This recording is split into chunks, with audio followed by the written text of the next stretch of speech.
Hi guys, welcome back to my amazing kitchen. My name is Abba.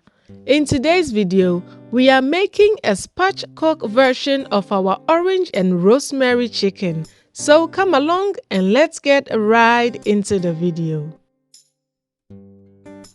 So I have a whole chicken here, and to spatchcock it, I'm going to feel where the backbone is and cut it out with my kitchen scissors.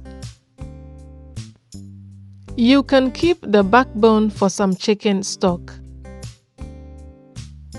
Now make a slit in that white bone between the breast. Press it down with your hand so the chicken can lay very flat on your board. Give it a quick rinse to clean all the bloodiness, or clean it any way you like to clean your chicken. Now let's go over the rest of the other ingredients. We are going to be needing some butter, orange juice, salt, olive oil, minced garlic, chili flakes, some chopped rosemary, and some orange zest. We are going to make some compound butter for our chicken, and for that we need a very soft and spreadable butter.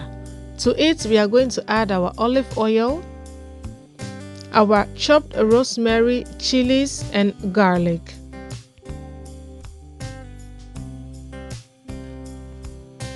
Now add your orange juice, your orange zest, and your salt. And I'm going to leave about half a teaspoon of the salt for later.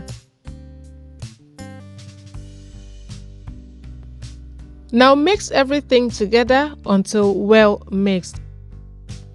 The butter will take on the color of the orange zest, and it will also begin to smell very orangey. Now dab your chicken with some paper towel until it is dry.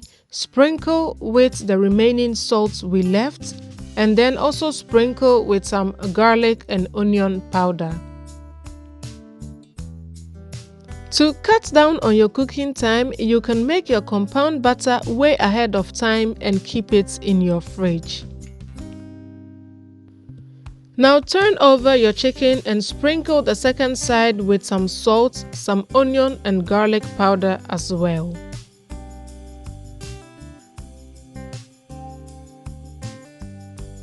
Next, we are going to lift off the skin of our chicken and put our compound butter under the skin of the chicken.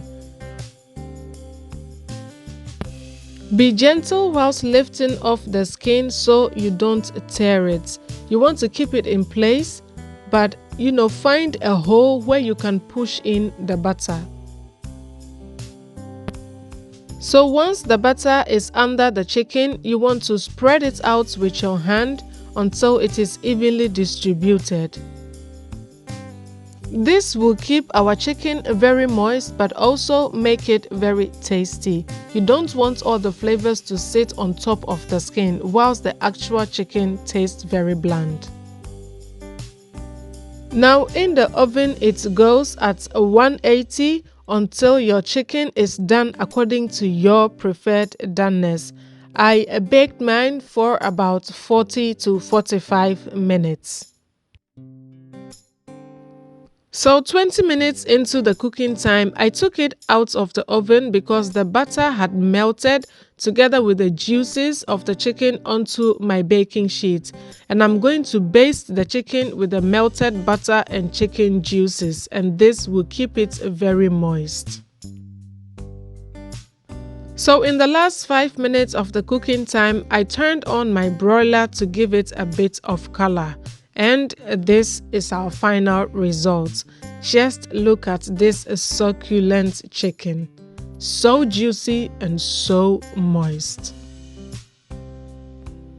Now allow the chicken to rest for about 5 to 10 minutes for all the juices to settle before you start carving your chicken. If you cut up your chicken right out of the oven, all the juices are going to ooze out, and you don't want that. This chicken will pair so well with your jollof rice this Christmas, your fried rice, and even with just some salad. So I hope you do give it a try. If you love this recipe, kindly leave me a comment down below, like and share this video for me. Also, make sure to subscribe and become part of the amazing family. So until I come your way next time with another amazingly delicious recipe, please cook this chicken with love and see it radiate through the hearts of your family. Thank you so much for watching, guys, and see you in my next video. Bye!